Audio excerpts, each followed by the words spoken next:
Good day, everybody, and welcome back. Welcome back again to Gospel Corner. I am Martin, and I'm glad to be back doing what we love doing the most, and that is reading in the Word of God, sharing in it, and actually learning from it. So, without wasting any time, we're just going to go straight into it. And our topic for today is going to be the potter and the clay. And this is a topic I believe is important. Why? Because I feel like there's a misconception at times on from us as people or as to how um, things work within the spiritual realm and how we as people relate to them in the spiritual realm as well as in the physical plane. So I believe it's a topic of utmost importance, and we're just gonna work with it and try to understand exactly as how things work. Sorry, and hopefully we can grow from it. So, without wasting any time, we're just going to go straight into it. And our reading passage, we're going to be reading from Jeremiah 18, from verse 1 going downwards.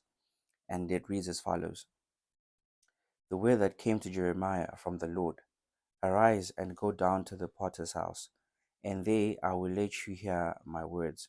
So I went down to the potter's house, and there he was working at his will, and the vessel he was making of clay was spoiled in the potter's hands. And he worked it into another vessel, as it seemed good to the potter to do. Then the word of the Lord came to me: O house of Israel, can I not do with you as this potter has done, declares the Lord? Behold, like the clay in the potter's hand, you are in my hand, O house of Israel. If at any time I declare concerning a nation or a kingdom that I will pluck rather up and break down and destroy it. And if a nation concerning which I have spoken turns from its evil, I will relent of the disaster that I intended to do to it. And if at any time I declare concerning a nation or a kingdom that I will build and plant it, and if it does evil in my sight, not listening to my voice, that I will relent of the good that I have intended to do to it. Now, therefore, say to the men of Judah and the inhabitants of Jerusalem, Thus says the Lord: Behold, I am shaping disaster against you and devising a plan against you. Return everyone from his evil way and amend your ways and your deeds. So, this is the Lord speaking concerning the children of Israel, that essentially He's revealing unto them that he has the power, the capability to do anything he pleases with them, right? So reading this passage, it opens up two main um, topics to look at as we are dealing with this topic. And those two main topics are who is in charge, firstly, and secondly, the idea of surrender or the absence of resistance. You understand? And these are crucial points to look at because they will help us, interact better with God and be able to, unleash our full potential in Him. So, to start off with, we're just going to look at the idea, or rather the topic of who is in control, who is in charge, right? So, God gives an analogy of a potter and clay when it comes to the relationship He has with His people, right? And I remember when this was being rather revealed to me.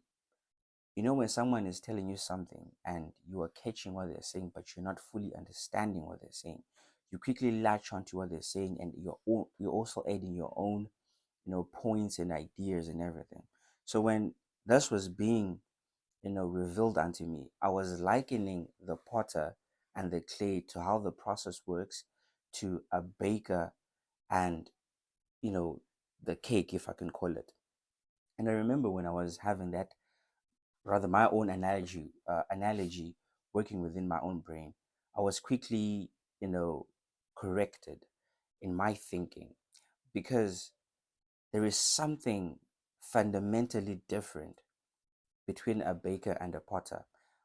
And what I was being told in that moment was that that is the same mentality that most of us have, where we believe that God is a baker and we are cakes, you understand, not potter and the clay, you understand, because within that they become like there's an arise rather of a gray area, or rather a murky, you know, um, shallow waters, if I can call them, where we easily get lost, because that difference in translation, or rather in in analogy, may cause a great misunderstanding of what God is saying. So, firstly, if we look at a potter and clay, the potter has full control of what he is making. The potter is not guided by what he is making, but rather what is in his mind that he wants to make. You understand? So God is simply saying that he is the one who is in charge, right? He is the one who is in charge, and he's the one who is in control. Our destinies are not necessarily, if not at all, rather, shaped by our own thinking and our own will, but rather it is us following in God's will and his ways that we are able to reach our destinies through understanding who we are in him. You understand? We cannot we cannot jot our own path and expect to have greatness within our lives. But it is through following what God has spoken and what He has mandated that we are able now to unlock and unleash our full potential. You understand? If we read in the book of just gonna quickly open it. In the book of Isaiah 29, verse 18, it says, "You turn things upside down. Shall the potter be regarded as the clay, that the thing made should say of its maker, he did not make me, or the thing formed say of him who formed it, he has no understanding." Understand? This is in Isaiah, and he's speaking of how, the funny thing is how us as humans will have this idea that God does not understand who we are, yet he's the one who created us. God does not know what we are going through, yet he is the one who formed us. You understand? Clay has no power over the potter, but the potter has power over the clay. You understand? So the idea that God is trying to instill in us is that we are not to follow our own thinking or our own understanding, but rather we are ought to follow what He has spoken and what He has mandated, because He's the one who has the power to form and shape us in any way that He sees fit. Understand? In the book of Jeremiah, the passage we read, He even said that the clay was spoiled, right? But the potter formed it into another vessel. You understand? This is God simply saying to us that, yes, you might feel and look at yourself and think that things are not going well, or rather, I am not worthy enough. But God has the capability to shape you, regardless of the mistakes rather you have made. He's not going to just discard you, understand? Because clay is not going to be discarded. Clay is going to be used and reformed to be something else. You understand? So this is what God was now showing me to say, look, you had the idea of a baker. I don't have the idea of the baker, because I'm not a baker. I am a potter. I form and change things in accordance to how I see it. Understand? Even if in the process things go wrong, I have the ability and the capability to change it and make something else that I see fit. Understand? The problem now with a baker is, if a baker is making a what do you call this? A vanilla cake, and if he mixes the wrong ingredients rather, and forgets to add what do you call this, the vanilla essence, now that's not going to be a vanilla cake. You understand? So the problem with now looking at God from a perspective of a baker, it is because a baker is not guided by what he wants to make, or what is in his mind, or what he envisions, but he is guided by the ingredients and the process, which is different from the potter, because the potter is not guided by the process or the ingredients, but he is guided by what is in his mind, his vision. You understand? So that is the fundamental difference, sorry, that God was saying, that I am not guided by the process to get you where I want you to be, but I am guided by where I want you to be. You understand? Henceforth, where I want you to be is where the process now is guided within my own thoughts, not me being guided by the process. You understand? So God can never be likened to a baker in this instance, but he is likened to a potter. Why? Because the potter is the one who shapes as he sees fits. It was he translate his own ideas onto that particular vessel he's making. Understand? And another thing that we need to understand when we're looking at a potter and a baker is this: a baker, when he follows the right procedure, that's when he gets the correct outcome, sorry, right? And he can do it a million times over, and the same result will always be, it will come out the same way if he follows the same process. But the thing with the potter is, the potter can make a million pots, but they will never be the same. You understand? They'll never be completely the same. Each and everything that the potter touches is unique. You understand? It could be the same shape and everything, but they have a unique trait. Why? Because in as much as it does the same process, there's always a slight change. However, be it subconscious or conscious, there's always a unique trait that each and every vessel he makes carries. You understand? And that's what God was saying, that because I'm not following a particular process, because I'm not following a guided path in shaping and creating what I see and what I deem fit within you or through you or within you yourself, rather, there's going to be a unique trait within you. You understand? That's why you find people going through the same experiences in life, but they come out different. Why? Because there's a unique touch in everything that the potter's hand touches. You understand? So God is saying, I'm the one who's in control. As the potter, I know exactly where I want you to be. So I am not guided by the process, but I am guided by what I am trying to create within you, with what I am creating within you. You understand? And the thing is we're now moving on to the next part, which is surrender or the absence of resistance. What we need to understand is that the process is not going to be easy. The process is going to be hard at times. You understand? You're going to be put through fire, trials, and tribulations. It's not going to be easy. But the thing is, when you're being made or molded by God, the process has to be uncomfortable. Why? Because this is when you are, you know, built with rather, strong characters are built within you. You understand? You are becoming a greater person. You're becoming a stronger person, a person who has a greater and a deeper understanding of who he is through who has made him. You understand? We look at the story of Joseph.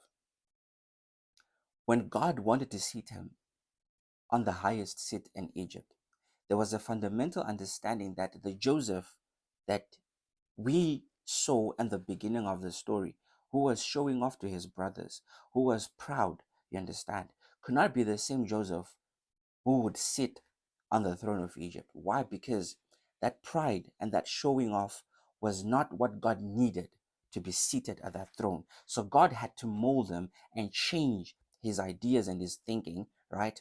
Through the trials he went through, being thrown in the pit with his brothers, being sold into slavery, being sold into Potiphar's house, sorry, being accused by Potiphar's wife, being thrown in the dungeon. You understand? This is a man who saw himself as higher than his brothers. So God was lessening him to the lowest point possible. You understand? Stripping him away of all the pride that he had,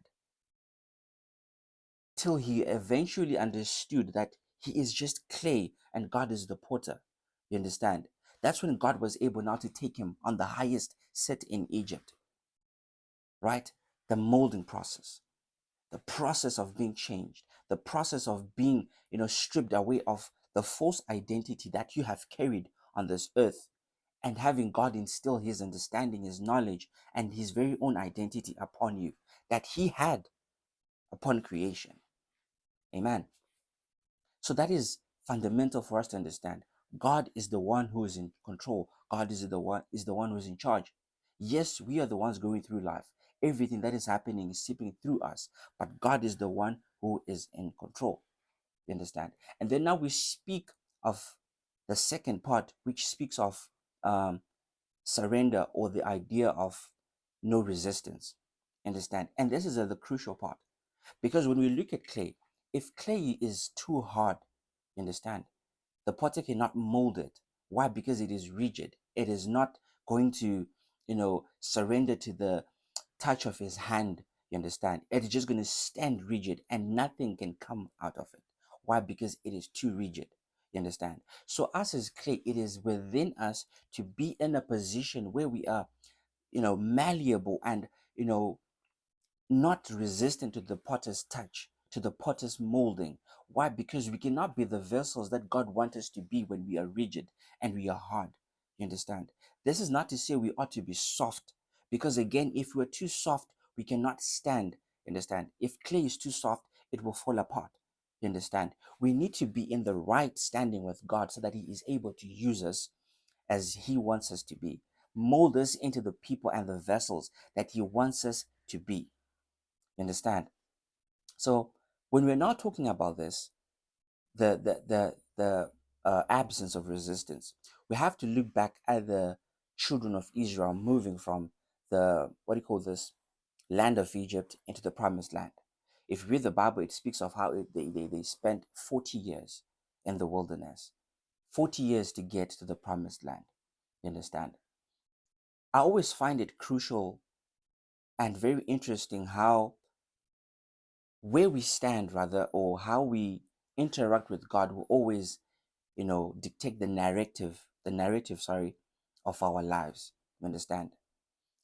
The children of Israel moving from the land of Egypt, there were certain things that God wanted them to understand. You understand? He wanted to remove something from them. He wanted to mold them differently. You understand? So when we look at the journey in the land of Egypt, when God casts the 10 plagues upon the land of Egypt, remember there was a demarcation where the Egyptians were and where the Israelites were. And every time these plagues were happening, they were happening to the Egyptians, never to the Israelites. And God was communicating to them to say, look, without me, these guys are suffering. But with me, you guys are safe. You understand?